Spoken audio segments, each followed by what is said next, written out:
Hello everyone, welcome to Self-Knowledge.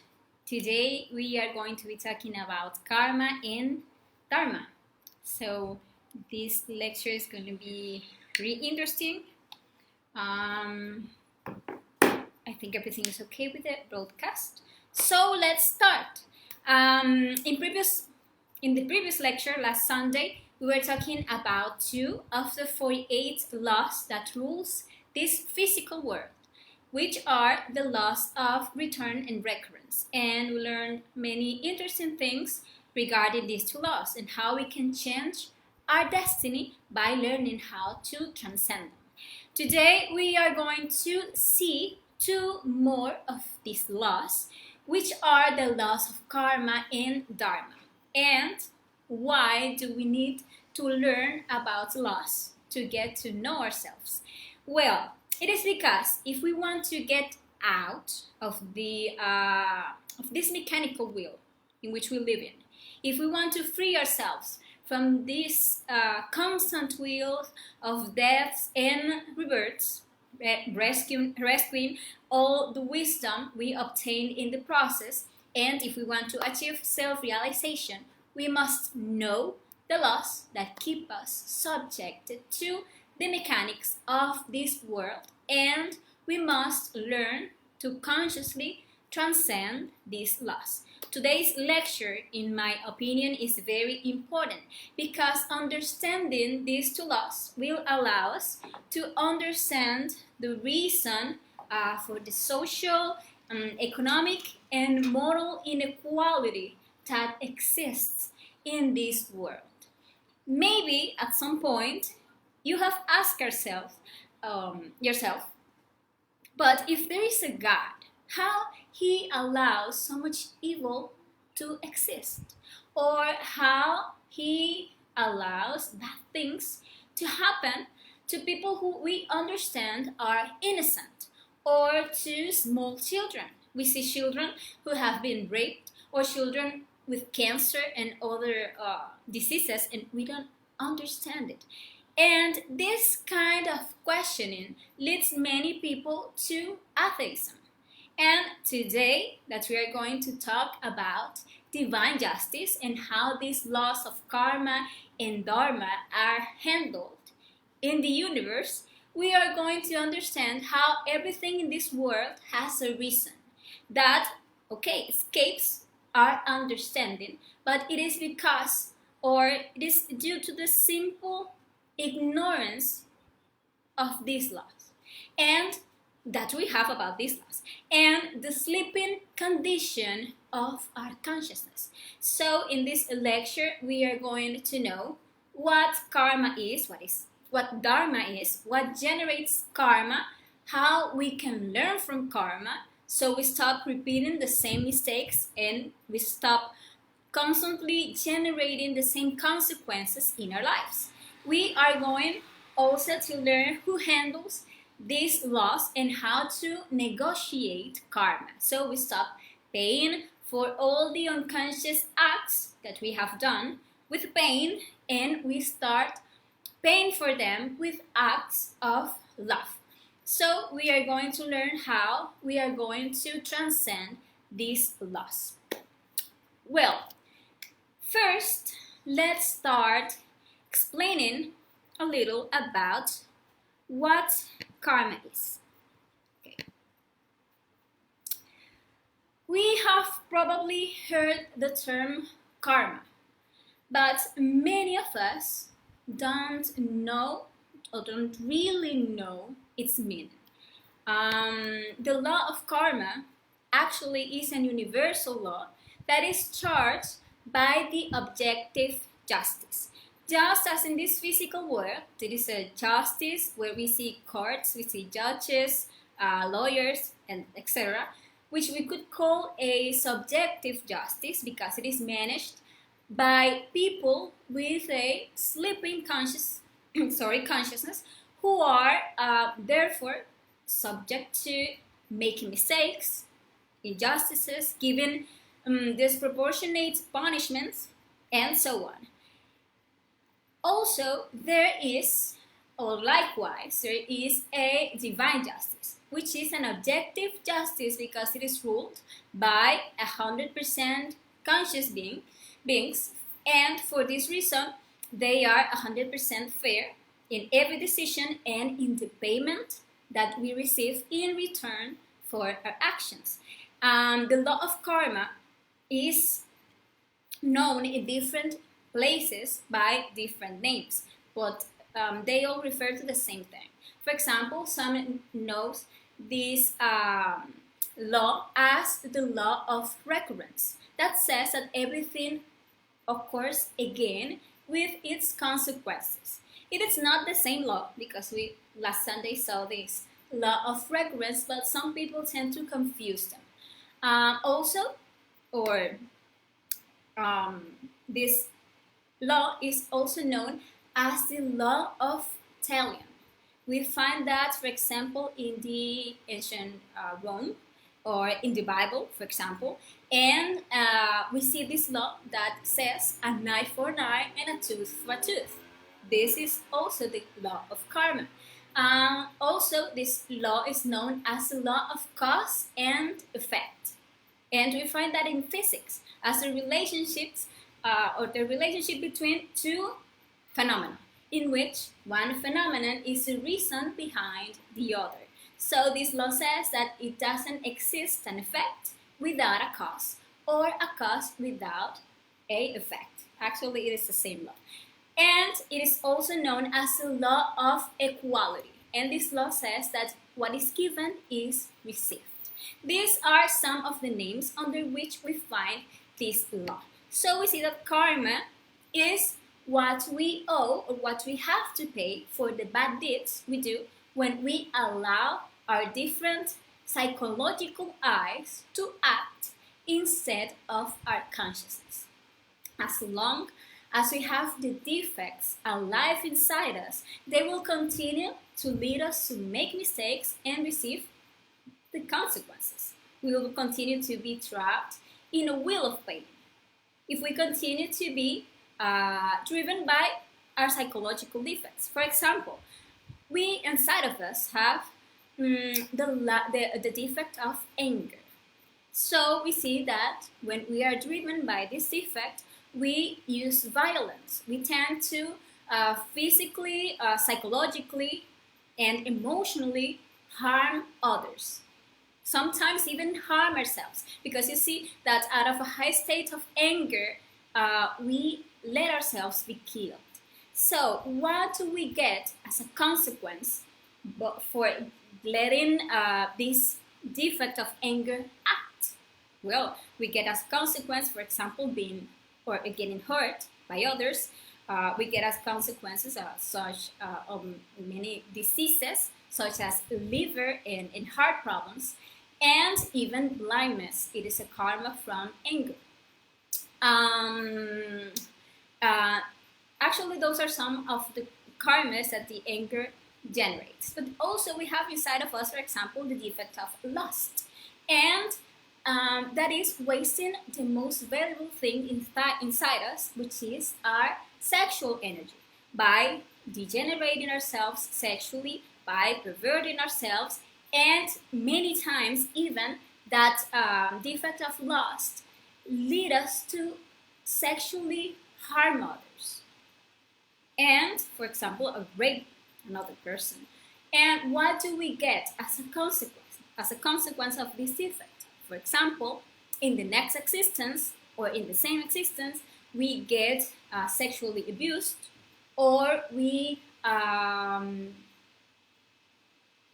can get heart diseases such as many forms of cancer and some painful diseases, in addition to the spiritual and the material misery, because we are, by letting our lust to manifest, we are wasting our most valuable resource, which is our energy. So as karma, we receive economic karma and we receive material misery. Also, we have, for example, the defect of greed, and these defects lead us to, for example, cheat on others, or to take what is not ours, to always seek a benefit to the detriment of others. So what do we get as a consequence? Well, economic karma, misery. Many times we don't understand the reason why bad things happen to us, why they rob us, why they hurt us, or why we suffer from diseases, or why we are doing well, for example. And it is because we don't understand that everything we live and everything we experience is only the consequence of the way in which you have been behaving in the different existences that we have lived.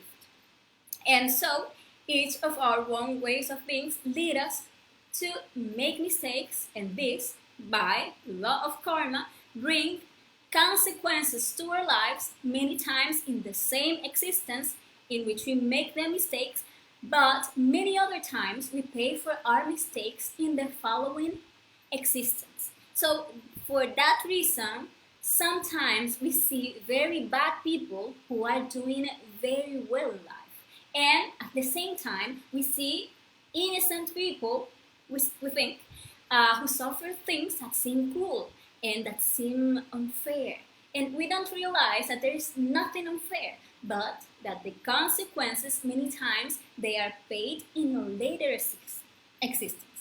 We see, for example, a child being abused, and we don't realize because we don't understand how the mechanics of the world work, and because we don't begin to investigate things internally, we don't realize that it is the payment that that soul is receiving for having, for example, abused a child or several children in its past existence. So, as long as the psychological defects exist in us, we will be subjected to error and consequence. When we learn about the law of recurrence that we talked about that last Sunday, we see that all life's lessons are repeated over and over again until we learn from them, and until we transcend them. And today we are learning about the law of karma. And when we reflect on this law, we realize that what happens to us is just a consequence of actions carried out in past lives, but also in the same existence. From one moment to another, we pay for the things we do right in the same existence. Like, for example, when we harm ourselves eating junk food, and we get, as consequences, to get obese, or when we let negative emotions to nest in us, then we receive, as consequences, different forms of pain and illnesses, and that is just karma. And when we harm others, sometimes we receive the pay for it in the same existence. The same when we help others, as we are all one. If I hurt others, I'm hurting myself. If I help others, I am helping myself. And there is something more that we must be aware of, is that we are given time to pay karma, but actually there is no debt left unpaid. So we need to be clear that although many times we don't see that we are charged or others are charged, because we see people who died without receiving that punishment for a life of cruelties and abuses. Actually, we must know that there is no debt left unpaid and no war that is left unfulfilled. We are going to receive back the consequences of our act, if not now, later, but always. But it is also important to understand that not every time we are going to experience the exact same situation we make others to suffer, but a situation that make us suffer what the other person suffered. Let me give you an example so I make this clear. Let's say that I have a company, and because I was presented with an unexpected great business, I decide to withhold an employee's payment for a few weeks after his due date. Because, I think that person can wait, and I even justify myself by thinking that he must be actually grateful that I employed him. But I don't realize how much that person and his family will suffer weeks or maybe a month for not having received the salary on time. And I don't know if perhaps his children had to go hungry, or the employee was faced with a difficult situation for not being able to pay the bills he had pending. In short, my action generated a series of suffering that I'm totally unaware of. And the consequence, let's say that what I retained for that employee was $500. The consequence that I'm going to receive for having acted in that way, for having let my greedy and my selfish defects act, will not be that I'm going to stop receiving $500. Because as a company owner, that someone withhold $500 from me for a few weeks is probably not going to lead me to experience what my actions led the other person to undergo. So, if not later, since I don't reflect on what I did, I do not correct, and I do not consciously pay for that karma that I generate, I will be faced with, for example, the situation that a very important business I have of, I don't know, several $100,000 goes down. And I see myself for several weeks suffering a difficult monetary situation. So that I feel in my own flesh what I made others suffer.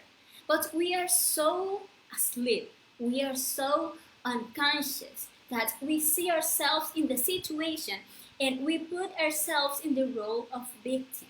And we cried out to heaven for having to suffer such a tremendous injustice. And something important also that we must know is that the karma of the 108 existences is summarizes in the last 7.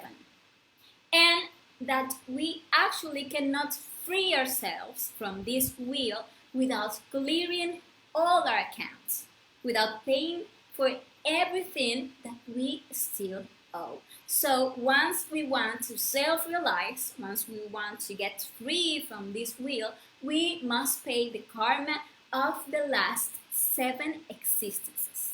Whoever is not going to realize himself will only have to pay the karma of this existence and the previous one, but will continue to be attached to this wheel of samsara, and at the end of his 108 existences will just pass through the involution process.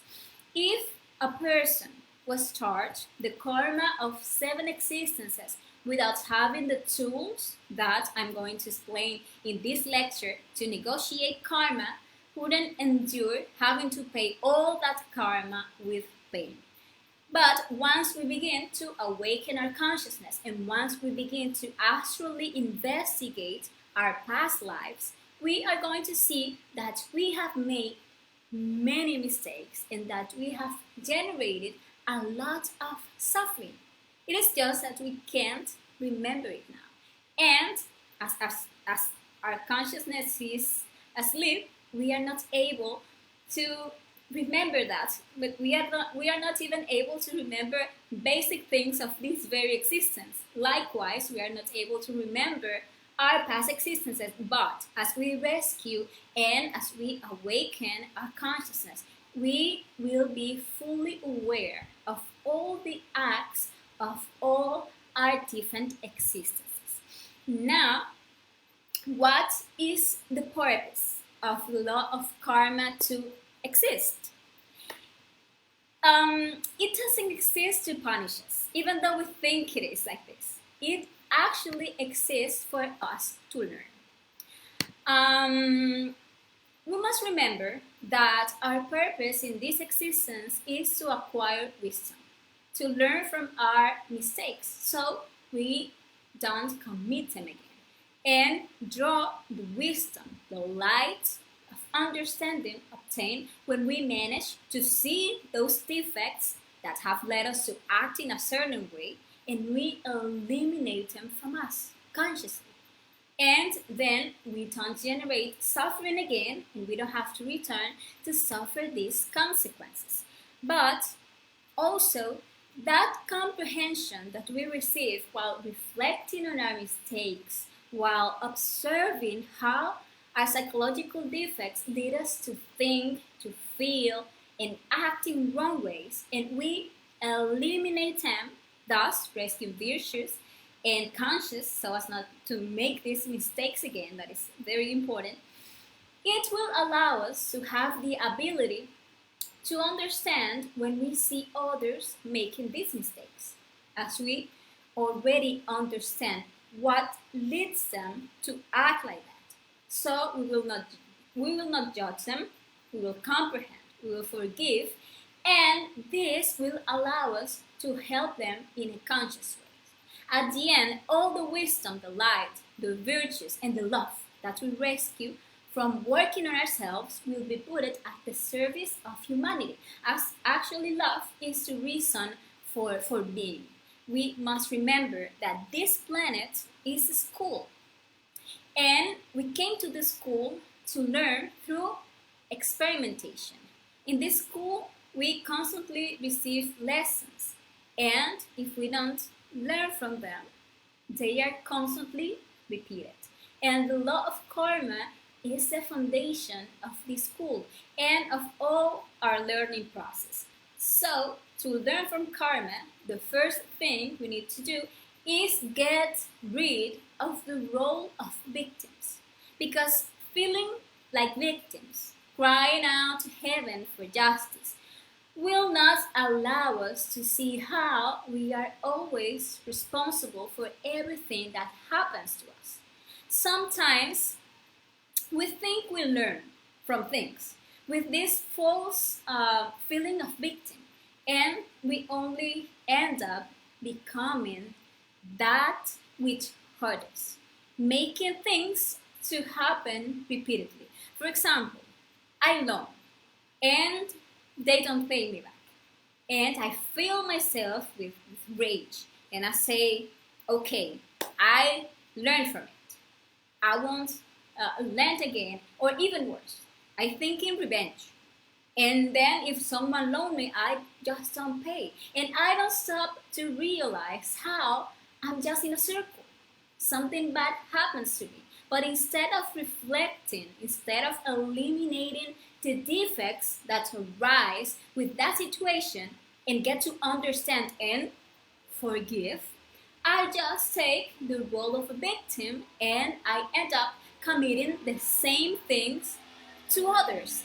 And I don't realize how I'm just generating the same to happen to me again at any other time, in any other situation, but to suffer the same consequence over and over again. Another example, my partner is unfaithful to me, and I say that I just learn from it, and I get bitter, and I become resentful, and I say that I will never fall in love again because men are not worth it. And if I have someone new, what I do, I am unfaithful to him. But actually, that is not learning. To really learn about karma, we must reflect. Because reflecting on what is returned to us by our actions will make us finally understand. And why it is necessary to learn this way?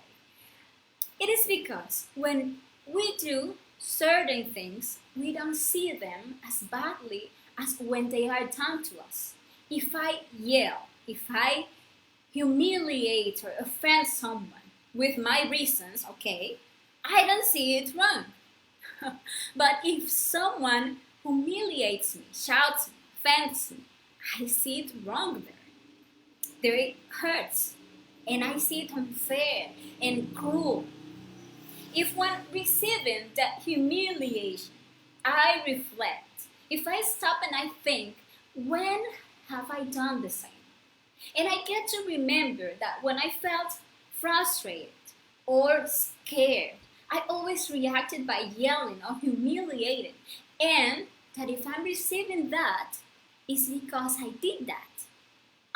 If I actually make this kind of reflection, I will learn to truly forgive. That way, I will be learning from karma. So to learn from karma and not have to repeat the same lesson once and again, we must first reflect. If someone robbed me, I must reflect when I stole. If someone lied to me, I must reflect. When did I lie? How many times did people, for example, lend me and didn't return? And after reflection comes the true repentance. Repentance is not just, feeling sad or feeling sorry. Repentance actually involves killing or eliminating that psychological defects. One repents when one realizes that the culprit of his misfortunes, is one. Not God, not the law, not the government, not my parents or my partners or whoever, but us. Instead of going against others who are as asleep as I am, driven by the same psychological defects, just like when I did it and I didn't realize it, I must go against my defects.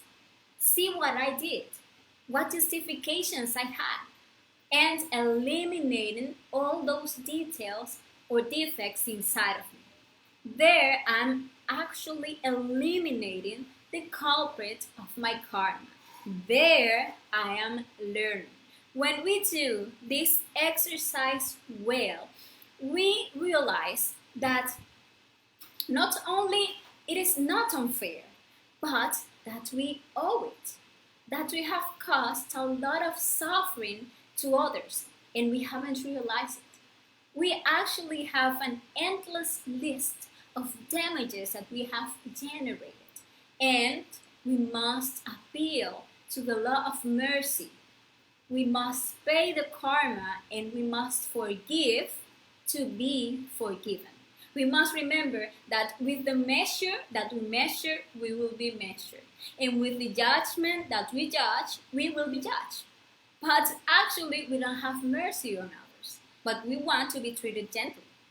So we must forgive if we want to appeal to that superior law, which is the law of mercy. So our karmas can be paid with dharma, and we don't have to pay them with pain. And now that we talk about dharma, let's explain what dharma is. Actually, dharma is the cosmic money, we should say. We could say like that.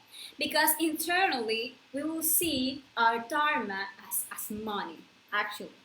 And when in the astral, we are, for example, receiving money or we have money, it is the dharma that we have received for every good or every conscious act that we have done.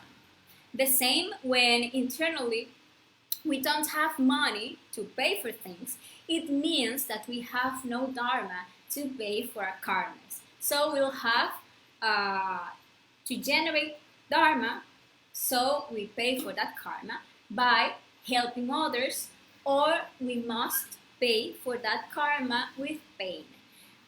We receive this cosmic money internally. You can see that in the astral. We receive that money in a small jar. And this jar is found in the tribunal of karma, where all beings immediately pay us for the conscious act we do. That means that every time we help others, internally their own being are paying us with Dharma for our help. For example, I'm right now teaching this conference and I'm doing it for free. And it is a conscious act. And each one of the beings, of the people who is listening to this lecture will put some coins in my particular jar of Dharma. This is something that we can corroborate by achieving a conscious astral projection and asking our being to take us to the tribunal of karma to verify the reality of this that I'm talking. And it is important to check that our inner father always has some dharma in store to pay for certain internal processes that we need when we decide to work on ourselves and to achieve self-realization. Likewise, self-realization internally is very expensive. And as I told you, to self-realize, we must pay the karma of 7 existences. Therefore, the importance of constantly generating Dharma, since although in the physical world, this knowledge, for example, is totally free, internally everything costs, and our consciousness must pay the right for us to receive the knowledge that lead us to self-realization. If we are not developing love and trying to help the other brothers of humanity to wake up, we will not have the merits to advance on this path. And all the cosmic money that we daily receive by helping others is transferred daily to what we can call the bank of Dharma. And internally, and you're going to see that in your own astral, that internally there is a bank of Dharma and there is a bank of Karma. And when you see yourselves in a dream or while being conscious in the astral, and you are on one, or you are in a bank. Actually, you are on one of these banks: the bank of Dharma or the bank of Karma. Dharma differs from Karma because Dharma can be stored for many existences, and because of our lack of consciousness, we don't know how to use our Dharma. And something else that we must know about Dharma, it is that it is because of the Dharma that we have, that we enjoy positive things. For example, having, I don't know, a great partner, or I don't know, a great family, or don't having economic karma, or for example, having the opportunity in an existence to receive and to assimilate the knowledge that can lead you to self-realization, is because you have Dharma. And today, in this lecture, we will learn how we can start moving consciously our inner Dharma funds to pay for our karmas, or to pay for our internal advances. And we are going to learn how to negotiate with divine justice when we don't have enough Dharma to pay for our karmas. So first, let's see how we generate Dharma. There are 2 ways: by doing good acts or charity work, and by doing conscious acts. Good acts is when we feed the hungry, give drink to the thirsty, clothe the naked, take care for the sick people. That is doing charity work.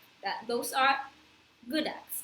And the conscious acts are the acts we do on behalf of others to help them awaken their consciousness.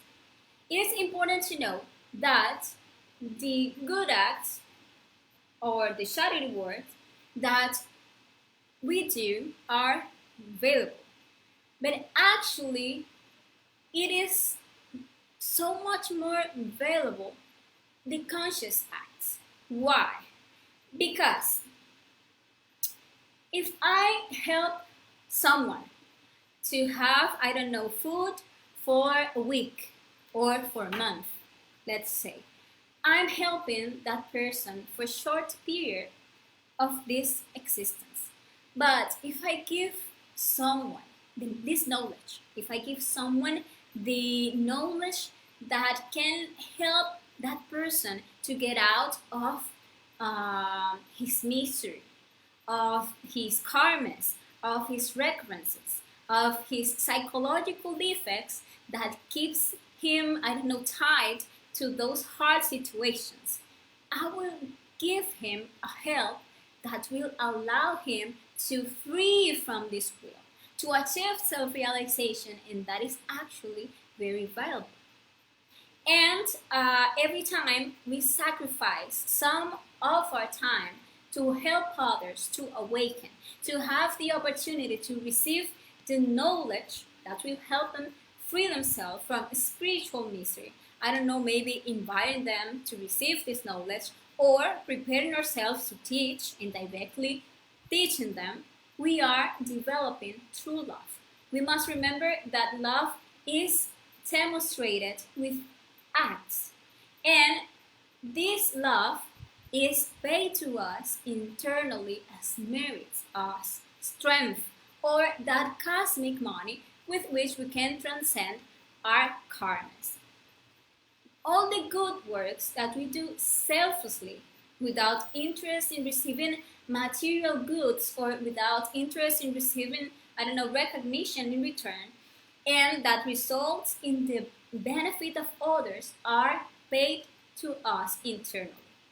But now that we know what karma and what dharma are, now that we know how to generate dharma, let's see what produces karma. We must know that what produces karma are our acts, our words, and our omissions. That means that every time we do or say something that harms others or that harm ourselves, we are producing karma. But we also produce karma every time that being able to do good to others, we just don't do it. That is the omission. And it is important to reflect on it. And also to observe that as our thoughts and feelings are the origin of our actions, are the origin of our words and our omissions, we need to pay attention to the defects that manifesting in our mind and our emotion, so we eliminate them at that level, and we don't let them reach the point of performing the act of bad will that will generate karma for us. Actually, we are not, our thoughts and our emotions do not generate karma, but our actions, our words, our omissions. But if we don't learn to eliminate consciously our psychological defects that are manifesting in our thoughts, in our emotions, actually we are going to let them express. And there we are going to be generating karma. Let's see, what are the different types of karma that exist? For example, we have the individual karma. That is the karma of each person. Karma that doesn't involve anyone else. For example, as I said, for eating a lot of junk food, I receive as karma obesity and multiple diseases that affect only me. That is individual karma. Or, for example, if I masturbate frequently and in the long run that generates me, I don't know, a problem of impotence, these are examples of individual karma, something that I do that generates a karma just for me. There's also the family karma, and that is the karma of a family, as the name says. People who have karmic debts with each other and are linked in the same family tree, so that in that family relationship, the circumstances exist for these debts to be collected and paid. An example of this is when we see in the family, I don't know, an alcoholic father who mistreats his wife and children, or we see genetic diseases. They are examples of family karma. Actually, they are together in the same family, so they can collect karma to each other. Allow me 1 second. Let me check something here.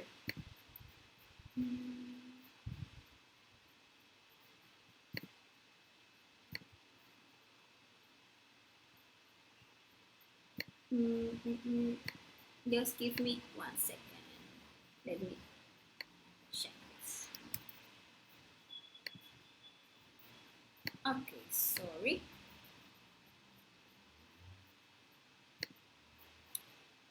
Let's continue. Sorry. Okay, and the next type of karma is the collective karma. This karma is when a group of people is affected by the same debt. As for example, we see air or vehicle accidents where many people are killed or injured at the same time, or when a group of people are assaulted and robbed. Each of the people involved is paying a karma that is being collected collectively. There is also the regional karma, and that is the karma of a particular geographic region. For example, the droughts or the floods that overwhelm certain regions are usually karma that the inhabitants of that region generate by cutting down the trees, for example, or by polluting. Also, there is the national karma, which is the karma of a country, like the civil wars, like the dictatorships, etc. And it is a karma that the same nation has generated by its unconscious actions. Also, there is a continental karma, which is the karma of the continents. And there we can put, for example, the case of Africa and the situation that exists there, like famine, like drought, like exploitation. And only by understanding the harm that many people can do to others can we understand why there are regions in the world where it seems that karma is like inclement. Also, there is the world karma, and that is the karma of all humanity. For example, a world war or a global epidemic, as we are living at this moment. And this is a karma that involves most of humanity for their bad deeds, for our evil. And there is also the planetary karma, which is the karma of a planet, and it's involved like environmental transformations, I don't know, collisions of comets, etc. There is also the karma, the Saya karma, and these are the astral ties between men and women because of sexual coitus, especially in today's society where casual sex is very common and prostitution has become increasingly popular. But it happens that every time we have sex with someone, we energetically link with this person and we share this person's karma. When we mix sexually with different people, our psychology becomes increasingly heavy, and hence the importance of fidelity to the couple and to work in the spiritual birth through suprasexuality. There is also the yoga karma, and it is a karma of loneliness or the impossibility of finding a partner who will help us to work in the suprasexuality. And it is because we have not valued our couples in previous lives, and because we have linked ourselves with so many people. Also, there is the heart karma, and it is our debt due to the crimes against the Holy Spirit. It is important to know that the Holy Spirit is actually the sexual energy in us. And all the crimes that we commit against our inner divinity by doing by doing infrasexual practices and by fornicating our valuable sexual creative energy, that produces what is known as hard karma. And this hard karma cannot be negotiated because, as we have heard, all sins can be forgiven to us except the crimes against the Holy Spirit. And these types of karma actually can only be paid with pain and diseases. And the last type of karma is the katansya karma. And that is a superior karma that is applied to nirvanis, avatars, devas, prophets, angels, and gods for their mistakes. And now that we have learned what is karma, what is dharma, the types, let's know who manages the objective justice. There is a tribunal of karma, as I was saying. And as I said, just as in the physical world, there is a law, judges, magistrates, Supreme Court, etc. Also, at the divine level, there are courts. The difference is that they are composed of 100% conscious beings. And the court of objective justice is formed by multiple places where the divine law is processed. Actually, at each level of consciousness, we find different courts. In the world of the 48 laws, we find Anubis and his 42 judges, who are responsible for managing the 48 laws in the physical world.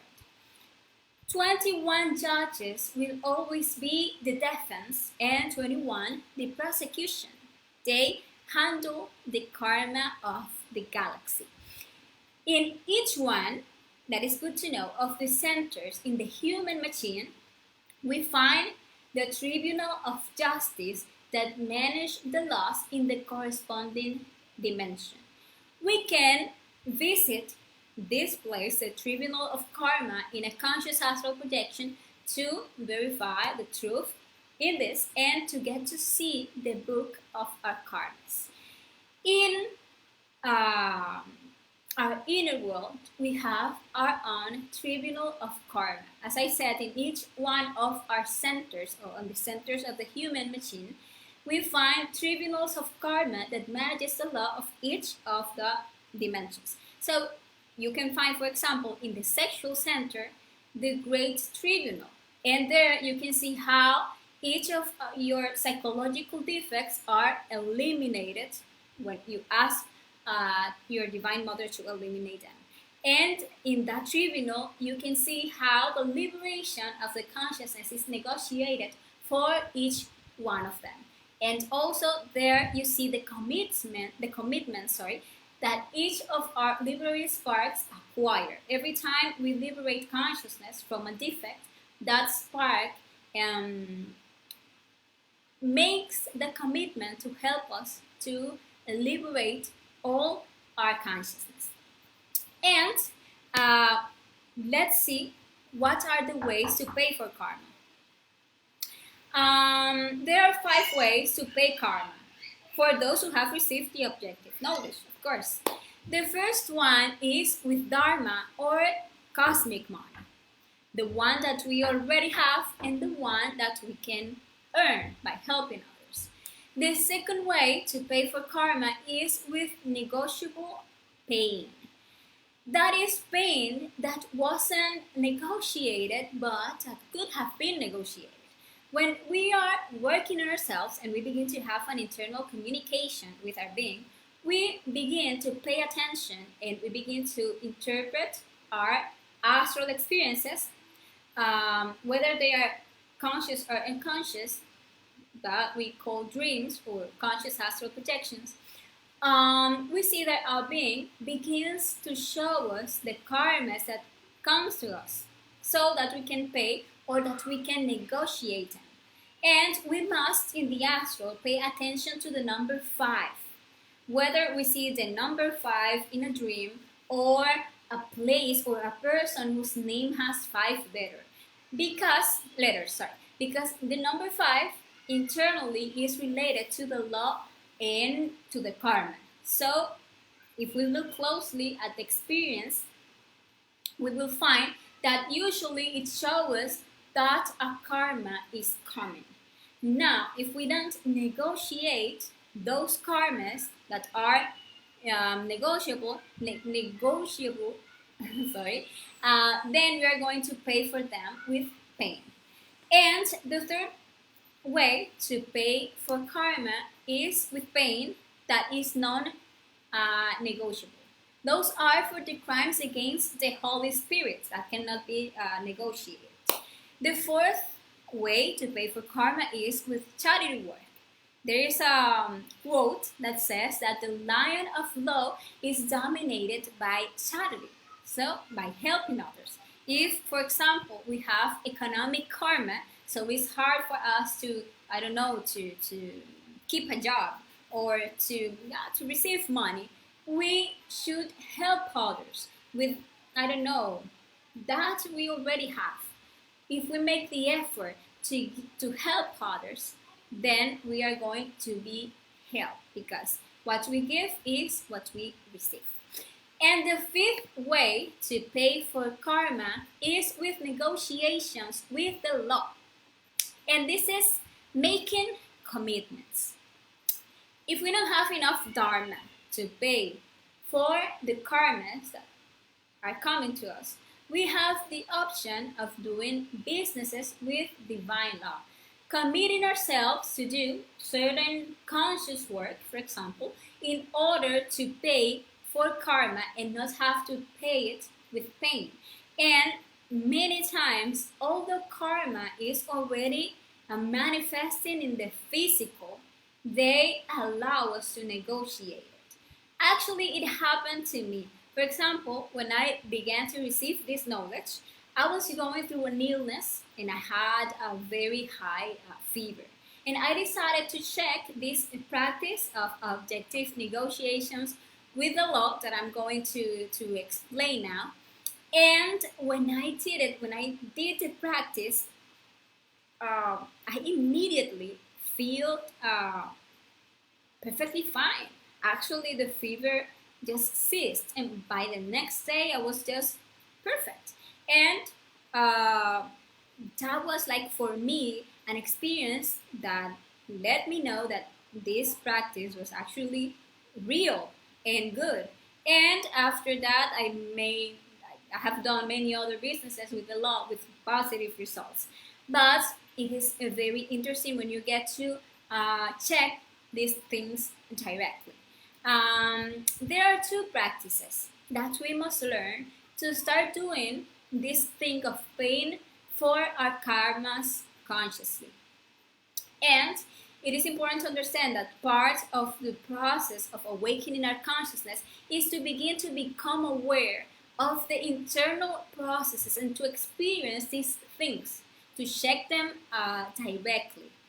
The first practice is the practice for the transfer of funds. And the second one is the practice to negotiate with the law. These are actually very simple practices. The first one, the practice for the transfer of funds, consists of making a request to our internal being to make the transfer of Dharma from our internal bank of Dharma to our internal bank of Karma. And then, to do this, we are going to perform some runic movements with great concentration to carry out this internal procedure. This is an ancient rune known as the Knot rune. And once we do this practice and we go to sleep, we can verify in the astral the results of this practice. It is very common to have a dream or a conscious astral projection where we are in the bank, or a father or a lawyer take us to the bank to make transactions, or see us pay bills. That is very common when doing this practice. And how is this practice done? Actually, it's very simple. The first thing we must do is to ask our Father that it be Him who makes the transfer from the Bank of Dharma to the Bank of Karma. And we are going to be standing with our feet together, raising both arms to the height of the shoulders, as we see here in the first picture. And we are going to be forming a cross with our arms and our chest, and with the palms face up. And then we are going to raise our right arms 45 degrees, while the left arm lowers 45 degrees.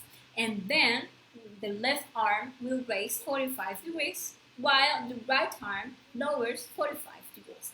And finally, at the end, the arms should return to the original position. And while making these movements, we are going to be pronouncing certain mantras.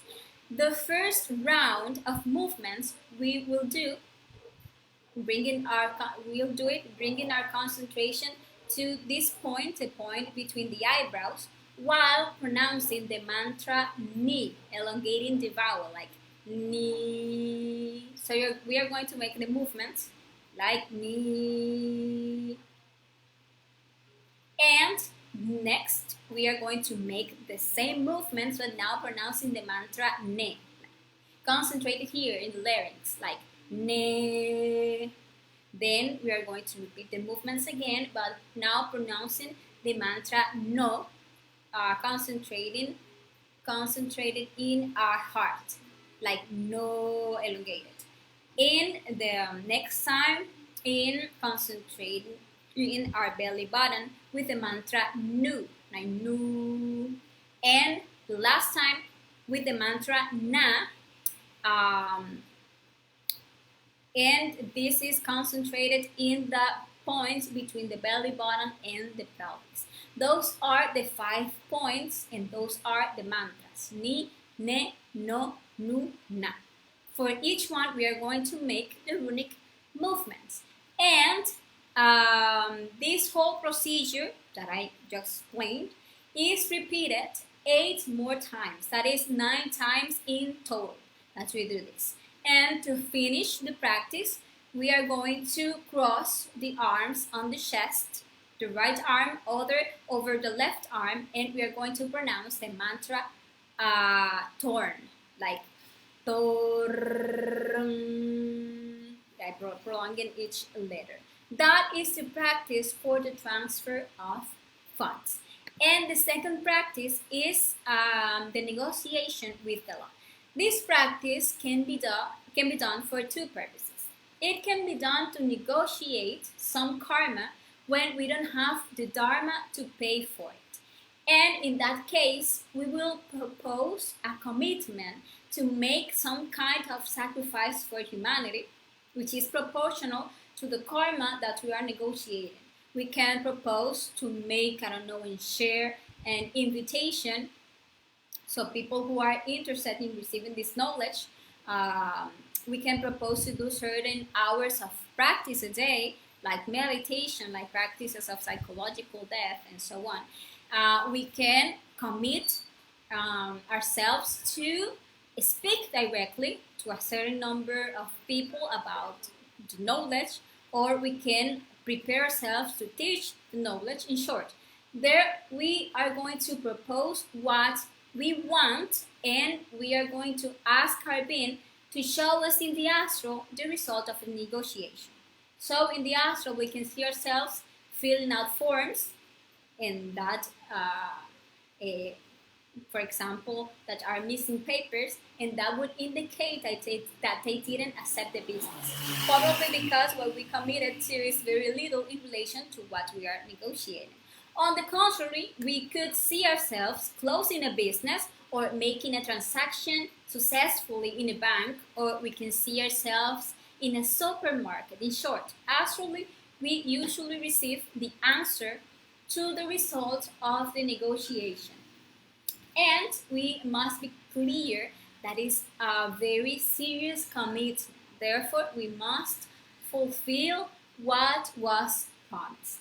And the second purpose with which this practice can be done is to ask to force for the inner work, since all our psychological defects will work against preventing us from advance in this self-realization path. And actually, when we do it just to ask for strength, we don't have to commit to making any payments. And just by doing the practice, give us the merits to receive this strength. And how is the practice done?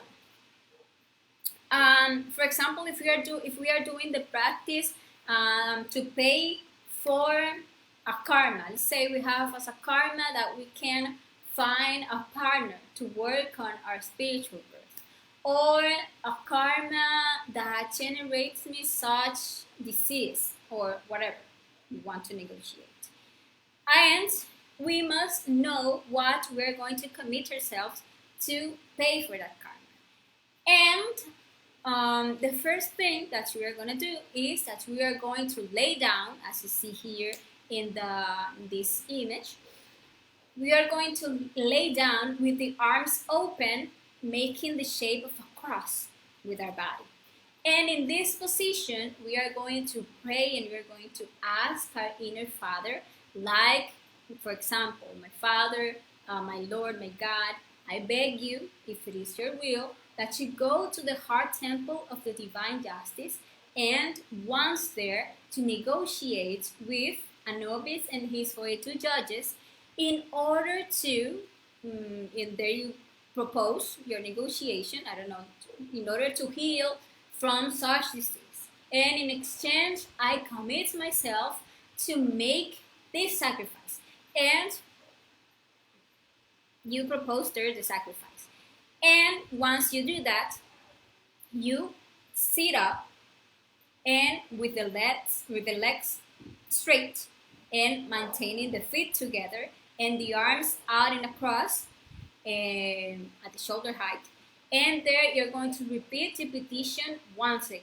My Father, my Lord, my God, I beg you, if it is your will, and you make your proposition, and that is the second time. Then you're going to repeat that those steps to complete 6 times in total. If you see here, the first time is laying down, the second time is being sit, then laying down. You're going to be 6 times. And at the end, you are going to just give thanks to your eternal Father and to ask him to let you remember the outcome of that negotiation when you wake up the next morning, for example. Something that is important to know is that one can propose how to pay, or we can ask our Father to show us in the astral how we can pay for such karma. And in any case, one must comply. And these are the 2 practices to transcend our karmas. By practicing them, we can get to transcend many illnesses, pain, recurrences, and hard situations, and also we can advance more quickly in this self-realization path. These 2 practices should be done actually every day, since daily we have karmas and recurrences to transcend. And by doing these practices, we will avoid having to pay for our karmas with pain. And well, this has been today's lecture. That is all for today. I will invite you for next lecture that will be next Sunday, where we will be talking about drugs and alcohol. And this lecture is going to be very interesting because it's going to show us the urgency of getting out from drugs and alcohol in order to advance in our spiritual work and it will teach us how to set ourselves free from these defects and how to help others to get out from it. Also, we are going to be talking about mystic or spiritual drugs. And so don't miss this interesting lecture. And this has been all for today. See you next Sunday. If you have any question, you can write it down here in the chat of this video, and I will be answering all your questions in the chat. Thank you very much, and see you next Sunday. Ciao, ciao.